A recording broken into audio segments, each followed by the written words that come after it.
Hey everyone, it's Brad and Josh here, and we welcome you to We'll Bring the Popcorn, the ultimate film and TV podcast. So our first film review of this week is Wicked for Good. So this is, of course, the continuation of Wicked that we got last winter. It's also the second half of the musical that, they kind of split it exactly as a musical did in there. We're picking up with Elphaba is the Wicked Witch of the West now that, Oz has turned everybody against her. She's on the run.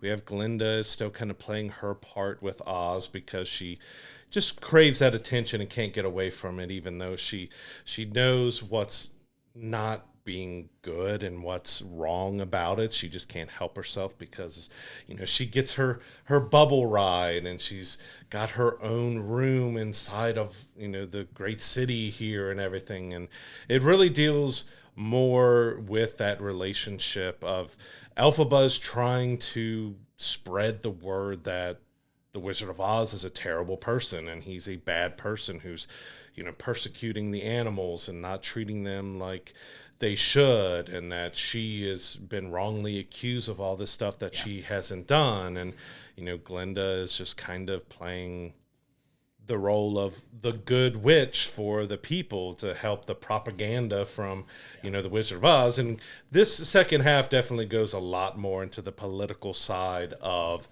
Wicked, of the Wizard of Oz and stuff, because it's definitely showing and going on about how one person or a group of people can have such control over an entire nation, an entire country of people.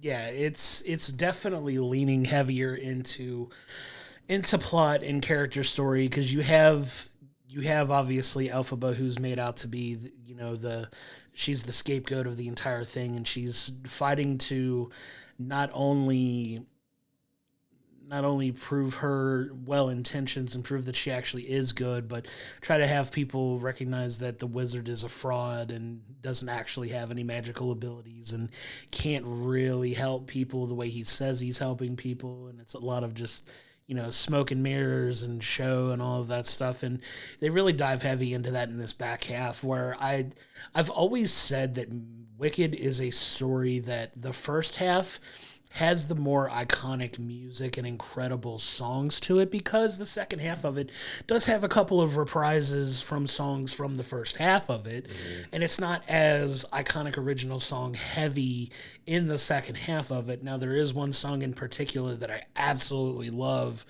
in the second half of this that they do a phenomenal job, in my opinion, in this film, and we'll get to that in a minute, but this is all about, the fallout from that and, fighting. It's basically fighting against the machine at this point, that's the whole heart of the story. And that's where I like that Wicked kind of turns everything on its head that we've alluded to earlier, where the Wicked Witch isn't necessarily a wicked witch. It's kind of a different way of going about it. It's like she's wicked in the eyes of what beholder here. Like, the only thing you knew about her being a wicked witch is because she's fully embraced that, like, okay, you want me to be the bad guy, I'm going to be the bad guy. And you kind of have that laid out in this film that I think they do such a good job of, especially, with it being the second half of this incredibly iconic musical, that I really think they did a good job with this. Like you said, it always, I know people that love Wicked that always feel like it's a first half musical and the second half is kind of weaker and kind of limps to the end.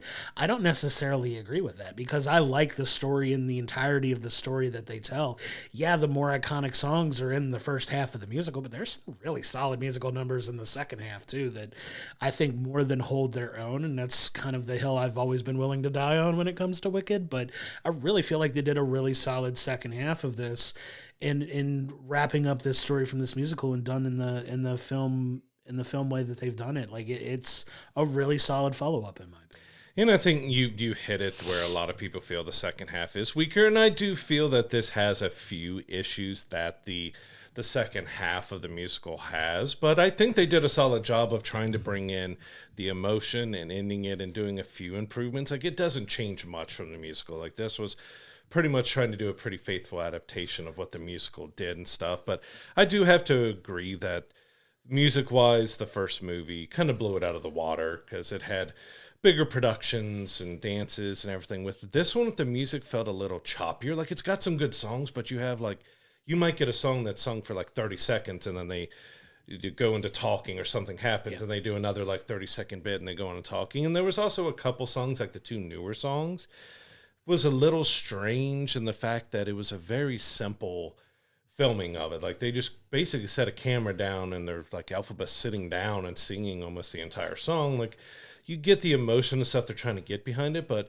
compared to like the over the top singing and dancing of the first film, you have much more subdued songs in this one, where it's very much just like, yeah, we're just putting it down, the camera down, and just recording. And then it's a little nitpicky with it and stuff, but it did feel like the songs were not as big of an importance to the second half than it was to the first half. Like For Good was phenomenal, like them doing that song together and the performances together, but there were some other bits of the songs that just felt like really choppy in the second half. Well, sure, and that's kind of the whole point of the musical too. Like the first half, you have this whimsical story of getting to this point where now you get to that apex point of them meeting the wizard and realizing he's not who he is, but you have the whole dichotomy of Glinda still wanting and needing acceptance from everybody and needing to be loved and adored by everybody to kind of take on that face of the good witch. And then you have Elphaba, who, like you said, becomes the scapegoat and becomes, if you're the hero long enough, you be the hero long enough to see yourself become the villain kind of thing. And it's kind of that story with her. And she goes and, she tries and tries until she leans in and realizes that no matter how good she tries to do, something is always going to go terribly wrong. And I kind of want to take that opportunity to really play up the fact that the second half is a more subdued story, and it's more of a darker turn. And that's what I love so much about it, is because you have the light and the dark, and they're not afraid to play with both parts of it, because as fantastical and whimsical as the first half is, the second half is always a much more subdued, darker story. Like you get to play in both worlds. And that's where I think they got the tone of both films right, in my opinion, because For Good is a little bit more of the more emotion-based, more like heavy into character, more dialogue, more drama than you get in the fantastical, whimsical first half that, everybody loves, but there's just as strong a story that they tell in the back half of this that I think they really nailed in this. And I agree, they don't dive as much into the full musical performances because you get the reprises that they don't really, and that's what you're alluding to, is the reprises are a lot shorter because you get all of those songs in the originals in the first half. Like you get all the originals, and they come back and kind of lightly play with the melodies and some of the things from the songs in the second half of it, which is very faithful from the musical, right? They don't have the full performances, and I think that's where they cut the movie down about 30 minutes from the first one. It was almost 3 hours long, and this one's a little over 2. I think it's like 2 hours and 15 minutes or something so. Around there, yeah, it's like a 30-minute shorter movie, so they kind of cut some stuff down, which I kind of appreciated that they did, because it was more focused on the story they were telling. But I do want to say, and this is all love, I think Ariana Grande had the weaker original song by far of the two. Cynthia Erivo can sing the phone book, and I'm here to listen to it. Ariana's a phenomenal singer as well. Like she's an incredible vocalist too. But Cynthia Erivo, man, she's got something special to her. And I want to take the opportunity now to talk about my favorite song in the entire thing. It's No Good Deed. No Good Deed was incredibly done here, which, a little light spoilery, it's about her trying to save Fiero's life after he kind of makes this sacrifice to help Elphaba get away from, the guards who are trying to take her in and, basically kill her. They're like, she's kind of got a warrant out on her head, like, he makes that sacrifice and he kind of pays for it, and that's where the whole no good deed goes unpunished kind of thing, and that's where she really leans into being the wicked part of the witch, or does she, wink nod kind of thing or whatever. But that was just absolutely fantastic. In my opinion, No Good Deed is like one of the 3 best songs in the entire musical, and they did a phenomenal job of just visually capturing everything going on there. And you throw on top of it a world-class singer like Cynthia Erivo. I mean, her power in that absolutely, song absolutely killed that song, and it's one of the better songs in the musical, and she just absolutely destroyed it and was really a highlight of the film for me, honestly. Yeah, without Ariana and Cynthia being as good as they are in this film, like if they weren't as good, this film wouldn't have been anywhere near. Like they carried they carried both films, but they really carried this more because it is the kind of the back and forth on them. We get the wizard in there, and Jeff Goldblum is still fun as a wizard, but we don't get as much. And, you know, we have Michelle Yeoh as Madame Morrible in there, and she doesn't have as much, but as much as you just want to absolutely loathe and hate her in this film. She's really good at that. So, like, and the other side characters are also really very much side characters, and, like, it's really heavily focused on what these two are going through, but a little bit more nitpicky stuff with it, and it's the same problems that the second half of the musical had, is that you get that time jump, but there's at the beginning, but you really don't know how much time has gone by, because, you know, Elphaba, she's created her own lair somewhere else, and Glinda's moved to the Emerald City, and she has her own stuff, and you've got a lot of different things going on, but you don't really know how much time has passed. Yeah. But there's a whole lot that they try to do in this film, so there's a lot of kind of very quickness to the story. Sure, like, we've got to go, like, all right, we're dealing with the animals here. We're dealing with the Yellow Book Road being built. We're dealing with Glinda and her interactions with the Oz, and you got everything with Elphaba. But you also get the inclusion of the Wizard of Oz stuff, because we get to see Dorothy and the gang going in there. But if you know the Wicked story, there's some backstory to the creation of the Tin Man and the Scarecrow and everything like that. And you get the Cowardly Lion, which I didn't feel the Cowardly Lion story was as strong as the other two. Because you get to feel more of the emotion with those two. And the Cowardly Lion, like, did they even show anything about that cub and everything else in the first Wicked? It was one, like, I just don't remember how that does. Like, I enjoyed that. You know, it ties into the Wizard of Oz, but there's also some changes and everything else they do with it. And you get Dorothy in there, which they try not to show her face. You get some profiles to it, because, I mean, how are you going to try to recast and redo that? But you do get a little bit of it. But I liked that integration and going into that and everything. Got to see Toto and all that. But there's just so much quickness that happens in this, because, you've got the Elphaba and Fiero's story and stuff, which also, when you have young kids, one part of that's like, oh, okay, I forgot about this area. And they didn't go too much into it, but it's like, I think I jokingly covered your eyes during that scene and everything. But it's a very kind of quick hitting film with this. Like, you've got a much smoother story in the first Wicked, because there's just so much they have to cover in that time span. Yeah, I feel like the first story flowed better, like, as far as the presentation of it.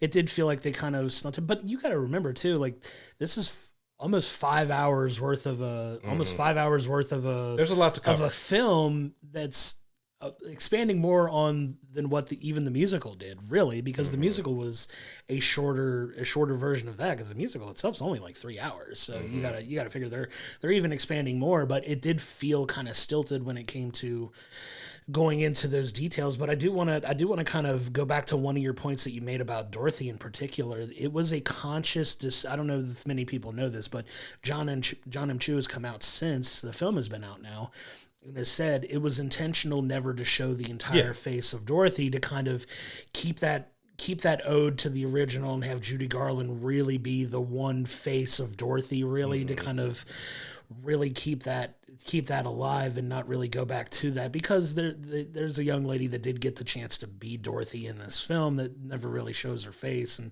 it's a pretty cool story about how she gets to it if you get a chance to look into it. But I love that they intentionally didn't show, like, Dorothy's face throughout this, because Dorothy's really not a central character in this story anyway. She's more of an ancillary, and I love how they kind of just toy around with it a little bit in the movie, where she's just kind of running off, and you just cut to a really tight shot of Ariana's like, all right, bye, Dorothy, good luck. You know, just kind of just having some fun with it, and the fact that they're not showing her face, but it was really well done. But I appreciate the fact that they kept that respect to that was absolutely kind of a good respect to show. Yeah, because they very easily could have. Obviously, if you go see the play, you see the face of the girl that's playing Dorothy in it. But, like, I love that they intentionally didn't show her face. Like, the rest of the gang, they have to, because they're part of the Wicked story. Correct, and there's more meat behind that, and Dorothy's just kind of like she's here, you know who she is and what she's about. We tell that story somewhere else. We don't really dive into that here.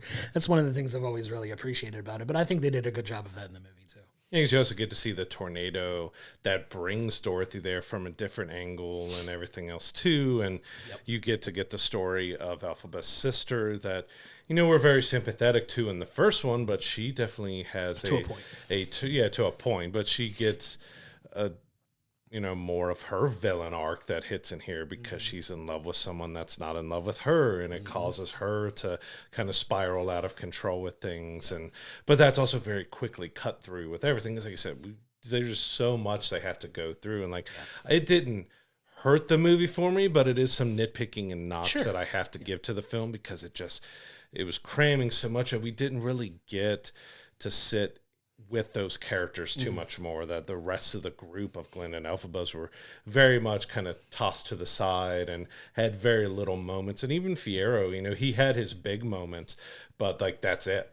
He had those big moments, but the rest of it was, really focusing on Glinda and Elphaba, which again, if those two were not as great as they were, this film would not have been anywhere near as good. And I think Ariana did a great job. She's there's some talking about how she's made it from pop star to being a star for acting. She acted before she was a pop star, so she showed that she could be. It was a Disney show with Victorious that she showed that she could be fun and whimsical and do some decent stuff. And then she showed that even being such a small person, she has such an incredibly powerful voice. Unbelievable. And she does get chances to show that off in here. But just you do get Elphaba getting the more deeper, powerful, belting songs and for this, but I do love the emotion, especially because they became really good friends, and they filmed both of these films at the same time. So I think even Ariana came out and said, 3 days a week I would be doing the happy, bubbly, loopy Glinda from the first film, and then the next 2 or 3 days of the week I would be getting into the darker, depressing, emotional Glinda from the second film. So it wasn't that they did the first film and then they did the second film. They were literally shooting it all at the same time, which bravo to both of them to be able to pull off the emotion and the range and be able to show that, because you definitely get to see that Glinda has changed and that there's changes in her, and she's dealing with a lot of emotional weight and heaviness because she wants to be there for Elphaba, but she can't just give up the spotlight. She can't stop being Glinda the good for all of Emerald City because she just cannot give up that feeling. And she even admits to it in the movie. You get that touching point where she realizes, wouldn't you?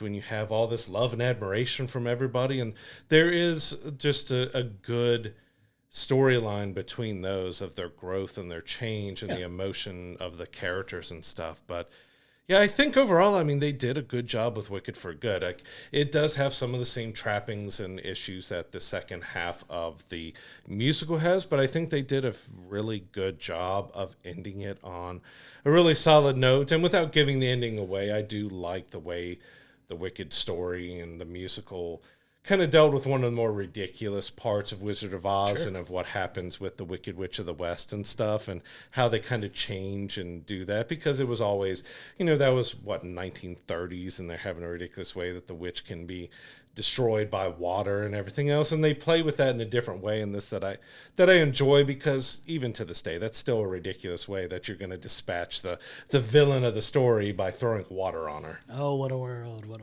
right? But it does such a good job of keeping all of that together, though. And I really think they did this effectively. Like you said, it can feel in some ways that it was kind of rushed, but at the end, I don't think it really took that much away from the story, because you really hit all the notes that you needed to hit. And like you said, man, Ariana and Cynthia really did a lot of the heavy lifting in this, and kudos to both of them, because neither one were really who you would think of as elite level actresses necessarily. Both incredibly phenomenal performers and singers, but Cynthia probably has a little bit more acting cred than Ariana has, but this has both made them incredibly popular superstars, pun somewhat intended with popular, but it's really elevated them, I think, to a new place where maybe they get the opportunity to carry more things going forward. I know, like, outside of this, Ariana's getting ready to go on a world tour in 2026 that she's mentioned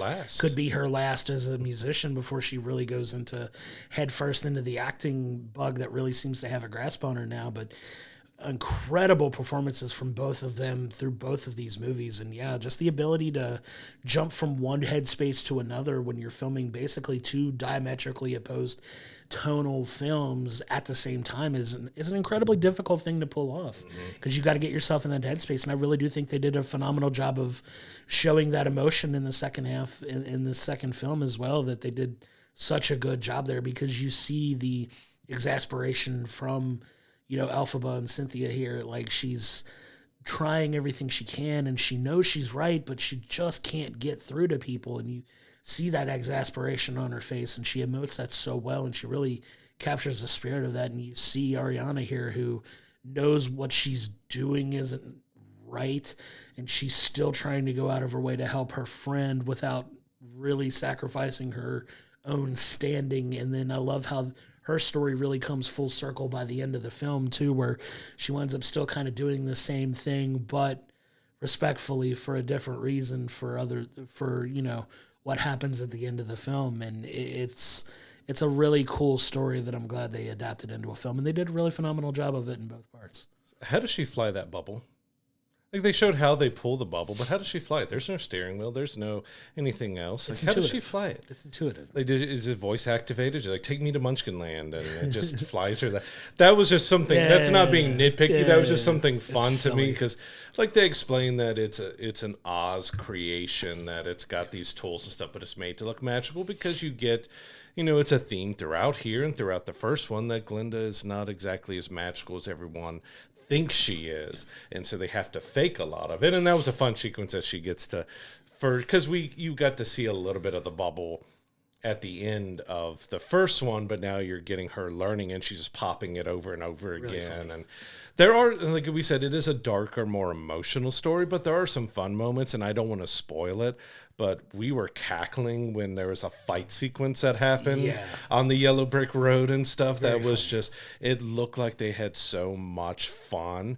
And it, especially like for that was all Ariana. Like, she was incredible in that sequence, because she was just so silly and goofy and rabid and everything else. And it was just really funny. So funny to watch that sequence. Like, I can't even remember if that was in the musical or not, but if it was something they just did for the film, like, it was something to break up a really kind of harder emotional scene with some humor. Yeah, it doesn't go into that level of detail that they do for that, but it was so funny. It was so well done, and that's where Ariana really shined as well, because she really got to let loose and have some fun in that scene, and you could just tell she was really enjoying it. You could tell they both had a good time with it. That was one of the highlights of the film for me as well. Yeah, so Wicked for Good is a solid, I mean, it's one story done in two films here, especially in the musical. It's done in two parts. This is done in two parts as well. I think they do a solid job of telling the ending of the story, of bringing the emotion and heart into it. I do think to me, it does suffer from some of the issues that the second half of the musical has, which the time jump with kind of trying to cram a lot of stuff into a short amount of time. Doesn't allow the songs to breathe as much, doesn't allow the story to breathe as much, because there's some, like, you can go back and forth, and Elphaba is trying to shut down the wizard. Then you get a part where, all right, she might be listening to him, and then it's instantly 2 minutes later, she's back. It's like there's a lot of quick cuts that happen. Like, I gave Wicked a 9.5 before. I'm going to take this down to an 8.5. It's still a really good film. Yeah.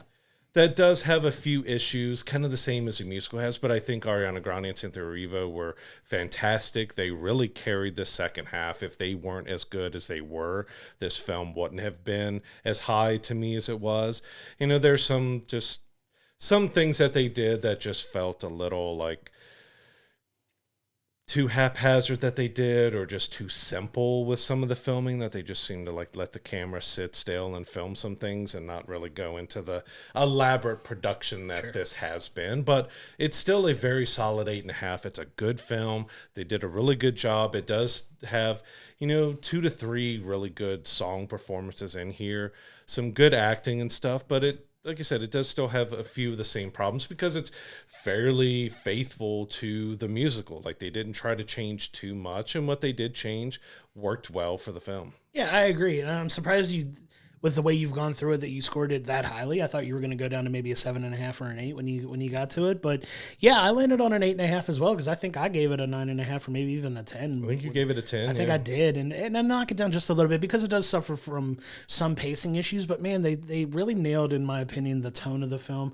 the music in it. It's not as there's not as many iconic songs in the second half of it, because there are a lot of reprises from the first half of the musical in the second half. So it doesn't always carry through musically the same as the first half, which when you end on a song as amazing as Defying Gravity is, it's such a defining song for the musical itself. It's hard to really follow on with that with stronger musical numbers in the back half, but I really want to emphasize my love for No Good Deed. Cynthia Erivo just absolutely destroys that song.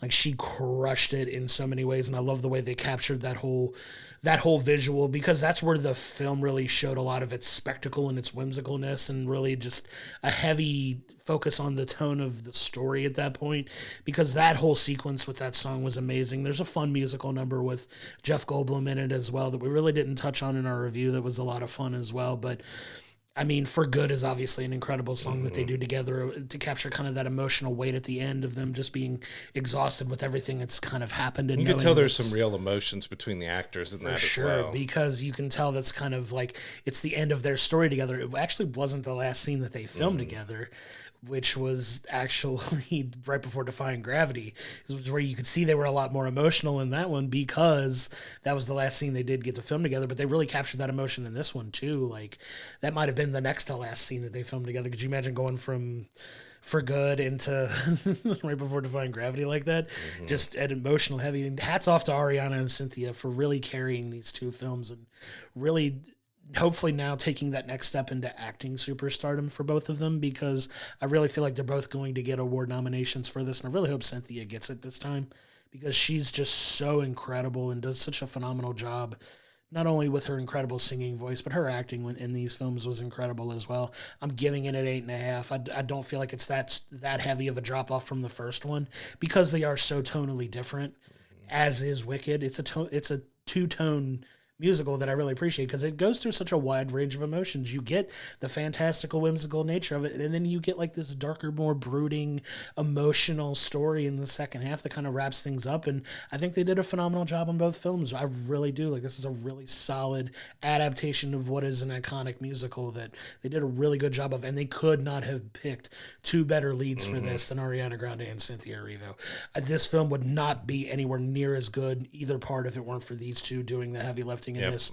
Two phenomenal singers whose acting honestly really surprised me for both of them in this, and just how good they were. Yeah, Ariana got to show such a range, because she got to be more of that whimsical, goofy, silly girl in the first one, but you got to see her be heartfelt and emotional, and things are bothering her, and you can see that on her face and her eyes. Like, she's very expressive with her eyes, and we've even seen it from her Saturday Night Live performances, that she has a range. Like, she can do so many different type of skits on there, and she showed a range in here as well.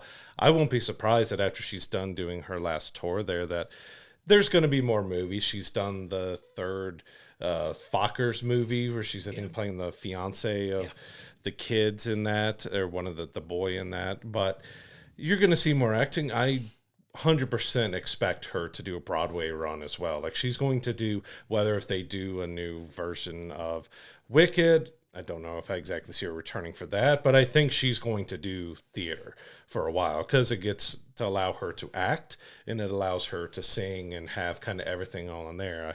I 100% expect her to go in to do some plays, some musicals, and some other stuff on Broadway outside of continuing on acting in movies and stuff like that. Yeah, I hope so. She's a phenomenal talent, and hopefully she continues on in that. But Wicked for Good is in theaters now. Go check it out. This movie is going to do gangbusters at the box office like this one did. Earlier reports are it's going to be one of the highest opening weekends for a film in a long time. Like this is going to do a lot of business. I think on preview night it was like the 5th best preview night. Well, it cracked the top 10. Yeah, that's what it was. The other 9 is Star Wars and Marvel. Yeah, so you're in good company when you're doing business like that. When you're a musical doing business like that with Star Wars and Marvel. And it just speaks to the power of not only how popular Wicked is as a musical, but how well they really did for this one and the excitement going into it. And they followed up in a way that was a very satisfying conclusion to this musical that I'm very happy that they did such a good job on both of these films, and it was a fun journey, man. We had a good time watching these. Yeah, and we have Zootopia 2 coming out Thanksgiving week, but I fully expect Wicked to have a really strong second week, and that you've kind of got similar that families are going to go to Wicked and go to Zootopia, but I have a feeling Wicked is not going to have a very big fall off over Thanksgiving break. I think it's going to perform. I don't know if it'll beat Zootopia 2 because it's a Disney film that did gangbusters when the first one came out. I think the second one's going to do good, but I think your 1 and 2 this week is Wicked for Good and Zootopia. Like not in that order, but it could be. Like we don't know how much because the box office has been so strange that films that you expect to do well aren't doing well, or if they do good in the first week, they can have a monumental drop in the second week. But yeah, I don't think Wicked's going to have that drop. Yeah, this week is a big week for theaters, especially like Thanksgiving. I know Thanksgiving and Christmas, for whatever reason, always wind up being big time, like movie going like weekends and stuff. Maybe it's just the time off people have and they go and take it, but it seems like Thanksgiving and Christmas always have big ones. That was never really a big thing for you and I, like growing up either. It was always like hanging out and family time, but I've always been surprised to see how well theaters do on these types of holiday weekends, and I'm excited for, Zootopia next week, obviously, but I imagine the theaters are going to be super, super packed this weekend, and I know we've already got our tickets for Zootopia to kind of go, and we'll touch on that at the end. But yeah, like it's gonna hold up very well. I can imagine them putting out another sing-along version of this probably after this whole thing wraps up and they start to lose a little bit of momentum. I could see them putting a single probably right before Avatar to try to, because once Avatar hits, that's just a train you don't want to be in front of. Different monster and beast entirely. Like that's just gonna dominate too, and we'll see what happens when it comes to that for sure. Yeah, I think Thanksgiving, Christmas has always been one more about those who may not have families to spend time with, or the more single folk and everybody else like that who are going out to films. But you do surprisingly have a lot of family films and things that they go together. Then it might just because kids are off school and parents are taking off work to spend time with them, and so if there's a fun movie to go see, they go to the theaters because it's a somewhat cheap, not as cheap as it used to be when we were kids, to go have some, couple hours of enjoyment to keep the kids busy while they're off of school and, keeping them from destroying our houses during that time. Definitely one to take out and take the whole family out and see, and it'll be fun.